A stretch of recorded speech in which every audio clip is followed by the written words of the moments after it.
we are going to start our podcast with Doreen Cannon from Cleveland. She is a member plumber out of local 55 in Cleveland, Ohio. And she has done a great amount of things. I know you're the president of your local. So hi, Jill. Thanks a lot for having me on. So back in 1993, I had been working retail for years. I was in retail management, working a lot of hours on salary, a lot of overtime, and not getting paid for it, strictly salary. And then I got pregnant, so I was lucky enough to stay home for 5 years to raise our son. So when it was time for me to go back to work, I thought, I am not going back to that, to working all those hours and just, it's just a madhouse, especially you can imagine retail Christmas time, how stressful it is. So I always enjoyed working with my hands. I used to putz around the yard with my father. He was very handy. He was a pipe fitter by trade, but he was a maintenance pipe fitter in the aerospace union. But he was also very handy. He did a lot of stone work in our yard. I used to help him build stone patios and walls, and he did a lot of plumbing around the house too. So I always like to putz around. I'm the youngest of 3 girls, and I think maybe I'm the son that he never had. So I saw a little article in a Cleveland paper about a career fair trying to promote women to get into the trades. So I went to the career fair, I walked around, visited all the different trades, and I was really impressed with the plumbers. I liked their program. I liked the kind of training that they got from their international level. And so I applied, and I got in about 1.5 years after I applied, right about the same time that my son started all-day kindergarten. So I got in the program, served a 5-year apprenticeship, and the rest is history, so they say. Wow, that's amazing. We have a lot in common. I was a waitress for many years, and I'm the youngest of 3 as well. Anyways, that's fantastic. So, where did you go from there? Because I know you're an instructor currently. How did you get from there to here? So again, I served my 5-year apprenticeship with the same company, Northern Ohio Plumbing. I stayed with them after my apprenticeship. So I was in the field for about 12 years. Then they had a opportunity for a full-time evening instructor here at the training center. So I applied, and luckily I got the job. So when I first started, I worked like 11 to 9 at night, 4 days a week type thing. And I taught the residential trainees, our light commercial trainees, some journeyman education classes, and service trainees. And then a couple years ago, the daytime instructor decided to retire. So now I am the full-time instructor during the day, and we have about 100 commercial apprentices within different degrees of their 5-year apprenticeship program. So that's who I teach now. That's really incredible. And now COVID has changed a lot of things. It's created a lot of challenges for the schools, for the instructors, and for the students. Do you want to, indulge a little bit of that kind of those kinds of details that you've had to maneuver? Yes, so our trustees decided to not come back in person. So we have not I have not seen my apprentices face to face since March is when we went out. So it's very challenging. Over the summer, we did a lot of research about what is the best programming to use to try to do remote learning.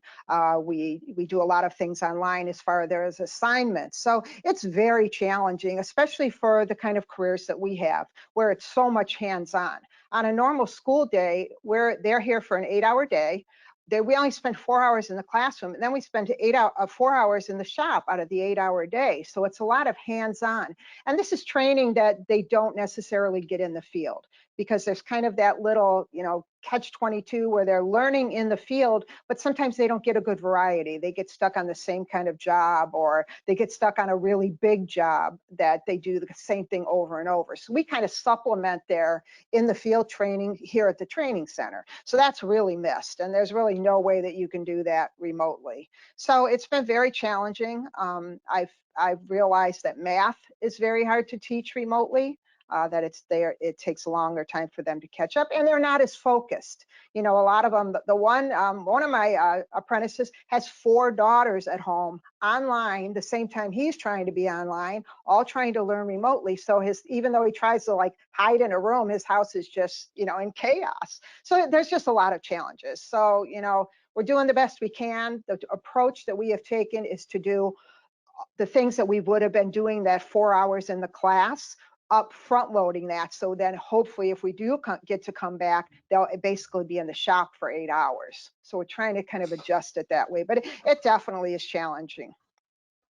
Wow. Yeah. Yeah. I can see that. I can see that. Well, we're all doing the best we can, right? And kudos to you for doing what you can to still see them through their apprenticeship and just not putting it on hold, like I've heard some areas of the country are doing, unfortunately.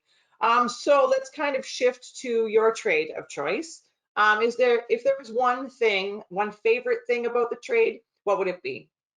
The variety. I think the variety of what you get to do. I mean, luckily towards when I was in the field, there were times when I was put on a job and got to stay there from the very beginning, underground, all the way to the finish of the job. And that's really nice because you get a lot of variety of things to do and you get to really see the whole picture of what a building looks like and how it all comes together until the time that it gets opened up. So I really like that about it. And I like the hands-on. I like the challenge of a lot of it. A lot of it is not just go ahead and do this.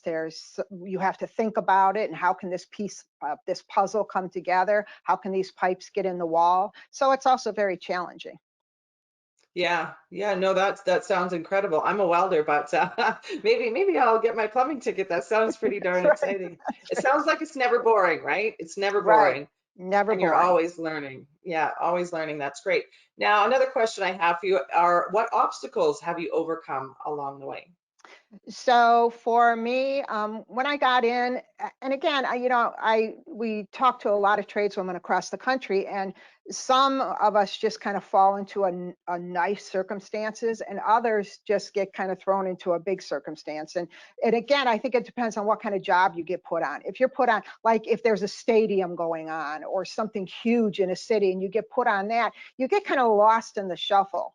Well, when I first started, I got on a smaller job and I was teamed up with two really great journeymen. And I was lucky enough to really kind of, wherever they went, I went for almost my first 2 years of my apprenticeship. So I was really lucky. They really looked out for me, but there were challenges. There's guys that don't want you on the job, don't think you should be there. But if you've got somebody there with you, and they always stuck up for me, they tell somebody to, get out of here, don't say something to her. So that was really challenging. Um, teaching a little bit challenging too, being a female. When I first started teaching here, and what made me get to the level of becoming a full-time instructor is I created a sexual harassment class for the local, which they did not have. We did not have one in our training center. So and there was really, back when I did it in 2004, there was really no um, construction sexual harassment class. There was a lot of office type situations where you could get videos and things like that, but nothing for construction. So I kind of had to invent the whole thing. And that was, the old, oh, great, now here's the woman teaching us sexual harassment, kind of. But so that was a little bit challenging. But that's really what got me going in in the teaching and the instructor realm of it. But jobs, again, probably the biggest challenge. And when you feel the most isolated is you go on a job and you're the only female, not just the only female plumber, but if you're on a big job with 100 tradesmen, you're the only woman. And that can be, isolating and a little bit intimidating. It's always nice to see a friendly face, to see another female, and then it's like, yes, I got a partner here, so that's Yes. challenging. No, yeah, I feel you there.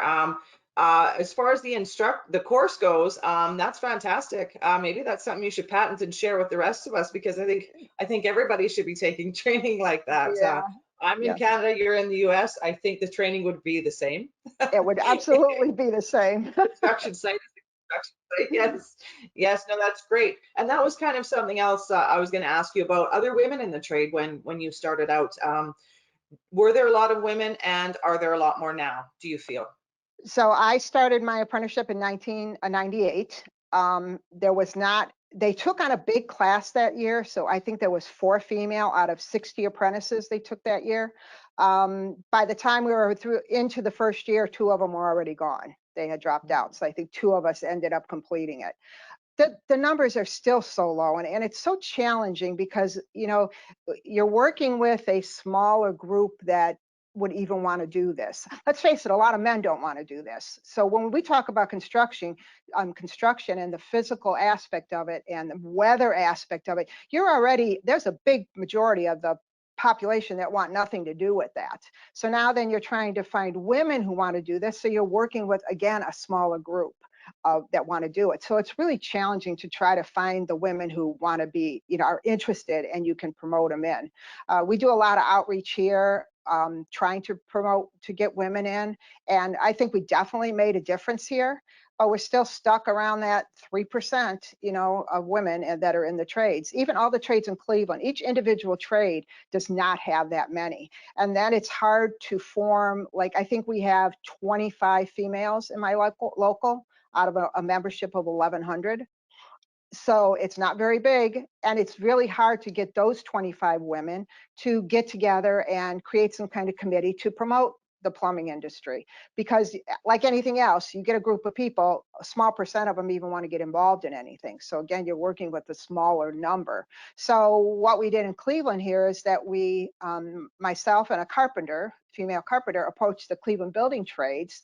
We were lucky enough that when we decided to do this, they had just gotten a new executive secretary of the Cleveland Building Trades. He was young. He was a bricklayer by trade. He was coming out of the field.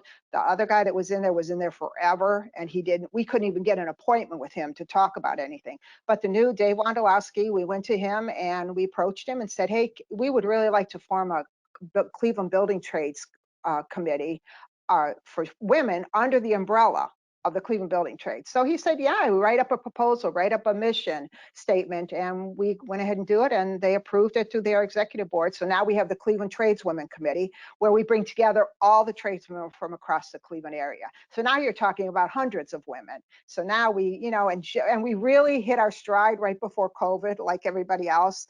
We had done a fundraiser to collect toys for a female rehabilitation center. We had done some volunteer work on a foster house, and we really gone bowling, all the fun things too. And that, when we go back to that, talking about walking on a job and being the only female, the committees like this help the women meet each other who don't get a chance to meet each other out in the field. So all of a sudden you were bowling with the tradeswomen, and you walk on a job the next week and there's one of the women that you met at bowling. So it's kind of that, it helps that support and that, almost a mentorship too between the women. So that, that's part of it too, kind of getting the women together. So That's really fantastic. Yeah, again, I think every area should have an organization like that, because it does make such a difference to have that support team. And I'm sure you're heavily involved in that organization, right? yes, I'm co-chair of the committee. Speaking of speaking of the things that you do, we have not touched much on you being president of your local. Right. So I first got elected president, I think in 2011, 2012. So I just got elected to my 4th term. So there's 2 more years to this term. It's 3-year terms. I first got involved down at the union. Again, my mentor out in the field, Jim Foresta, when he first started working with me, he was a big a promoter of attending the union meetings. So he said to me, you got to come to the union meeting. So I would go, he would save me a seat next to him. I would sit next to him. He'd introduce me to everybody. So that was kind of what made me start to get involved with the union. Then I decided that I would like to get more involved. So what can I do? What qualities do I have that I can bring to something? And, it's going to sound funny, but I took my female qualities and I went on the entertainment committee. That was my first committee. And what do? They plan the children's Christmas party and the plumber's picnic. So I was on that for a couple of years. Then I took over as chair of that, and I changed all kinds of stuff about the kids' Christmas party, because I used to take my son to the kids' Christmas party, so I knew. And we'd go, and they would have nothing but candy. It was just candy, and you got to see Santa, and you got a present, and you left. Well, I took over, and I got rid of, everybody got one little bag of candy. I brought in pizza and popcorn and a magic show, and all the wives, oh my gosh, they all were coming. Oh my gosh, this is just so great, so great. And the wives are going to tell their husbands, right? the husbands are the ones that are the members who are going to vote. So that was kind of my stepping stone. And then I ran for executive board. That was my first elected position that I won. And then after I served a term on that, I decided to run for president, and I got elected, which That is again, fantastic. yeah, and that it is running for office is another challenge, because I was the first female to ever get elected to an office here. But when I first got elected to the executive board, not to mention the first female president. So there was a lot of, when I first got nominated and ran for president, it was tough. There was a lot of, I had people come up to me and say, over my dead body, will a female ever be president of this local? You know what I mean? So, and a lot of people Mhm. that just didn't want it. But I think showing that I made changes. I was really involved. I would go to everything, the parades, the picnics, the parties, the fundraisers, everything. And I think that's really when women ask me how to go about it. Again, find that one place where you can make a difference and get people to know you, recognize your name, recognize your face. Hey, oh, you're the one that did the Christmas party, and I think that's what helps to kind of get your foot in the door. Absolutely, absolutely. Well, good on you. Fantastic. I mean, it really sounds like you were welcomed by your brothers. Maybe not all of them in the beginning, but you were welcomed by your brothers. And I think that's another thing that stands in the way with women wanting to join the trades. They're afraid that they're not going to be accepted, but they need to maybe, put that feeling aside, because really we are accepted as sisters. We really are. And that just goes to Absolutely. show, Yeah, I that. agree. And I think it goes back to, how are you gonna, I always tell the apprentices, you're gonna make an impression, your impression that everybody's gonna have for you, about you forever, within the first week, if not the first few days that you start this journey as an apprentice. So I think that goes true for females too. Let's go on the job and let's do what we have to do. Let's get right in there. Don't be afraid to do it, because women have a tendency to stand back too. I always like, there was a study that was done that said that when someone posts for a job, it's got maybe 10 qualifications, that a woman will read that and if she does not have every one, if not at least 9 of those qualifications, she doesn't even apply. Or a man will read it, and if he's got 5 of those, he applies for it. So women are a little bit more less, I think they feel more pressure on them to, if they are taking a job, to be perfect at it. And that's apprenticeships are what that's about. We'll get you in and we're going to teach you. So I think that makes a big difference as far as anyone, whether male or female, having a sustaining career in the trades. That Absolutely, reputation. absolutely. Yeah, I know. Of course, I agree completely, and I feel that women are really hard on themselves while they're in the trade as well. We strive to prove ourselves time and time again, which sometimes is necessary, right? A lot of people doubt us when we get on these job sites, but we strive for perfection as well. Yes, We do the job as best that we possibly can. Not to say that men don't as well, but it just seems to be an additional challenge that we put on ourselves, right? But yes, we can definitely do it, because look at, you've done amazing, amazing things. I'm honored to call you a friend of mine. Anyways, so next question I have for you is, well, let's first see what a day in the life of Doreen is. What's a day in the life? I usually get my class in the morning, starts at 7:30. I usually get here about 6:30 to the training center, get everything organized, and then I'm off and running with the apprentices. And again, from the minute they walk, well, when we're in person or online, from the minute we start at 7:30 all the way till 4 o'clock, I'm talking or showing them something or doing something. So it's a nonstop 8-hour day, just like when you're in the field. And I don't have classes every day. Luckily, I don't have classes on Friday. So Friday is my catch-up day, prepare for the next week, grade all the papers, get my class outline ready, get everything I need for the following week, and then we're off and running again. And then on top of that is my duties. We have union meetings once a month. So I obviously, as president, chair the meeting. And I'm involved other parts. As president of the local, I'm also able to go to any kind of committee meetings as part of committees too. So, I mean, I can go to more stuff than I probably could fit in a day. So it's Yeah, amazing. It's a busy life you have, Yes. Doreen. So the next question I have for you is advice for others. What advice do you have for anyone, women or underrepresented groups, anyone that is willing, that is interested in perhaps trying to join the the trades or explore a career in the trades? What advice would you have for them? The first thing I would say is to do your research. So hopefully, a lot of places across the country hold great career fairs. I know in Cleveland here, that was part of what I did when we started the Tradeswomen Committee. We started hosting 2 career fairs a year where all the trades come together. It's very hard for the trades to recruit because you're all going kind of individually. You know, high school invites you, somebody else invites you, and you're not always speaking to people who are interested in it. That used to be my biggest challenge when I would go somewhere and try to talk about a career in the trades. Half the people there were not interested in that. But by hosting a career fair with just the building trades, everybody that walks in that door is there because they're interested in an apprenticeship, a career in the trades. And we've been doing real well. We've had about 450 people at the last one that we hold. This was before COVID. But the advice I would tell them is go to something like that and talk to each trade. Find out what they do. Each trade's a little bit different. What is their training like? Do you go at night? Do you go during the day? Do you get paid for training? What kind of physical aspect is it?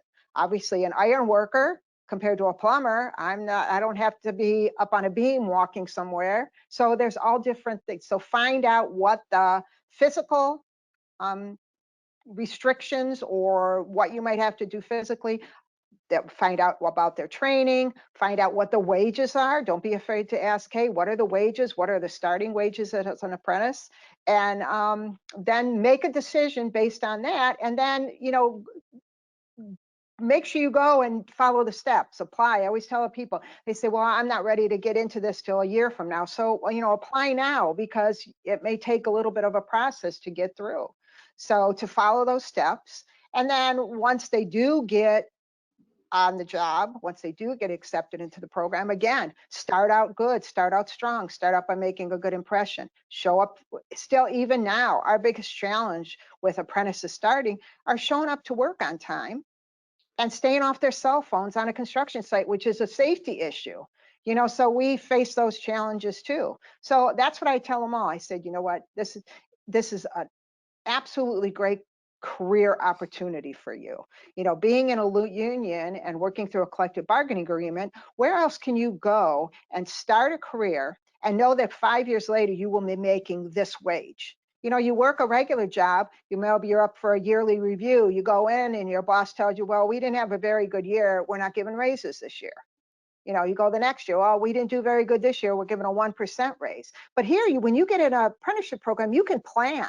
My gosh, in 5 years, this is the kind of money I'm going to be making. These are the benefits I'm going to have. Healthcare, big for healthcare. We get a lot of young guys in, and before they're through their 5-year program, they're married and they have babies on the way. And what a relief that they're in this, where they don't have to worry about those, obstacles to take care of your family.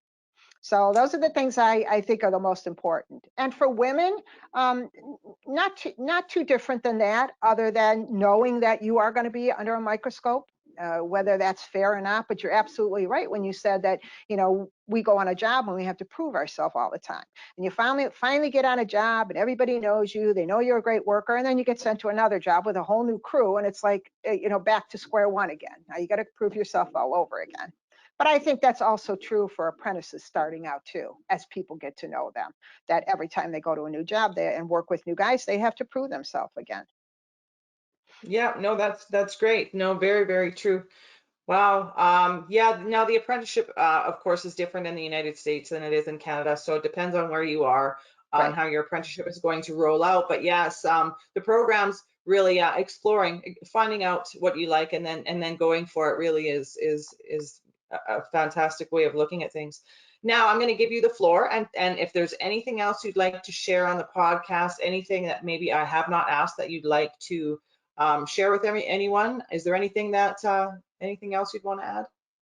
The only thing, maybe to talk a little bit about how do we reach more women and how do we get that percentage up in the trades. And I think part of the challenge, and what we all need to do, is to reach younger girls, and that's challenging. You know, when you ask a little girl who's 4 years old, 5 years old, 6 years old, what do you want to be when you grow up? You hear amazing things. I want to be president. I want to build a house. I want to be a pilot. I want to be all these things. It's like they don't see any kind of barriers. But then all of a sudden they get to junior high, and you ask them, and it's, you know, oh, I want to do a hairstylist, which there's nothing wrong with that, but it gets less broad of what they open up their mind to. So I think it's really important to find those, to let those young girls know that this is an opportunity.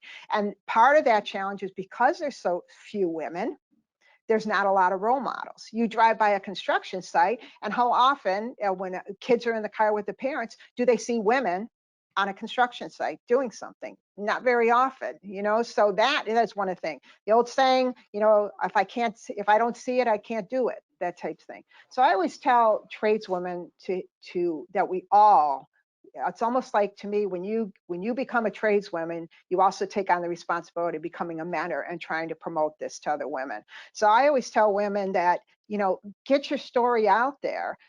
A lot of tradeswomen, just like we talk about being on the job and kind of, being perfect, a lot of us also don't like to put ourselves out there. So a lot of women don't like to talk about what they do. So, I mean, things like this, like podcasts, what a great opportunity to let other people know that these careers are available. And all kind of women are capable of doing this job. So we need to find those young girls and get it out there that, yes, this is a career option that everybody should be thinking about right from the beginning, you know, and it doesn't matter. Also, we talk about the young girls, and we also can reach the women who had been in careers, like I was in retail for years, and all of a sudden made a big career change. And it's been great for me. And I, accomplished a lot in the 16 years, 14 years that I've been in. So again, we also can reach those other women that might be in jobs that is really not going to take them anywhere, and find those women and say, hey, don't be afraid if you're 32, 33, 35 years old to make a career change and get in the trades and, start becoming an apprentice. And then we all get those skills that we take with us for the rest of our life. So I think that the challenge, and one of the things that I think every tradeswoman should do, is try to promote this industry as good, because you and I both know amazing tradeswomen all across the country accomplishing amazing things in America and Canada. You know what I mean? So we have women business agents, we have women holding office, we have women at our international levels now doing recruiting. So I think that's really important to let people know that there's some place to go, even if you decide you get in the trades, and there's other places to go. You could start your own business, you can become an instructor, you can become a union officer. So there's so many avenues that people don't even think about.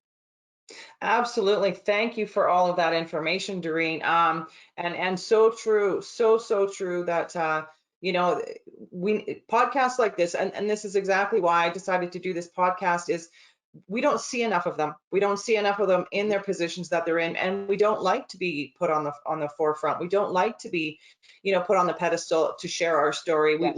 We've been so used to being on these job sites where we don't try and hide, but we get highlighted enough that we just want to go to our workstation, do our job, get along with our brothers and sisters on site, and just go home and be proud of ourselves. But we do need to put women on a pedestal and show and share the stories of their success, even if they don't take office, or they don't Right. become foremen or anything like that. They've done it. They're trailblazers, and that's exactly why I think this podcast is critical, in order to share across the country. And it's very easy for anyone anywhere to link into a podcast.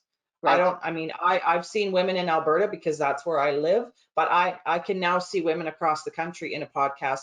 And speaking of, another thing that you brought up is reaching out to young women when they're in the early years. And I know you've done another podcast with your friend, somebody I really look up to, Judeline Cassidy. I really don't think she'll mind us doing a little plug for her here. No, So I know you did a podcast with her, and I loved it. It was a really great podcast, and she reaches out through Tools and Tiaras. But if you don't mind, would you give give a little plug? Oh, for Judeline. So yeah, she's doing absolutely amazing things, how she started the Tools to Tiaras. And it's reaching those young girls. It's reaching those elementary school girls. And she has day camps where she brings them together, and she has little plumbing projects, carpentry projects, electrical projects for all them to do. And if you ever get a chance to watch some of those videos, those little girls are so excited. So excited. She said she takes them, she couldn't now because of COVID, but she takes them to a job site too. And they'll walk around a job site. She gets permission to take them on there. And she said every time they see a woman tradeswoman, they start going, yeah, yeah, there's a woman. So, I mean, little girls are so amazing because they're not afraid to do anything. You know what I mean? No. And they want to do everything. They're not afraid to say, "Oh no, I don't want to do that." You know, they'll get right in and do just about anything, and they get mad if you don't let them try it. So it's the perfect age to reach them. That So, yeah, is so wonderful what she's doing. And where is she located? New York I don't City. remember. She's in New York Wonderful. City. Yes. Yes, Hmm. yes. Yeah, I try and watch her as much as possible. I'm nowhere near her. I don't think I've ever met her in any of the conferences, but she is doing amazing things. So yes, and you are part of her podcast. So yes, anybody that's tuning into this podcast, please go check that one out as well. Anyways, I'd like to conclude our podcast. Thank you so much for your time, Doreen. I really appreciate it. I'm so honored to call you a friend, and you are a true UA goddess for real. So thank you for all the things that you're doing. The things that you're doing, people are watching, and you're making a change. You're changing things for women and underrepresented groups in the trades. And you're amazing. Oh, sorry, my web is telling me that we're having some trouble. Anyways, thank you very much for all that you do. I appreciate your time. Doreen Cannon from Local 55, UA, United Association of the Plumbing and Pipe Fitting Industry in the United States and Canada. Thank you so much, Doreen. Stick around when I stop recording. I want to chat with you a little bit more before you go. But thanks, everyone. Thanks for tuning in, everyone. And I'll talk to you, Doreen, shortly.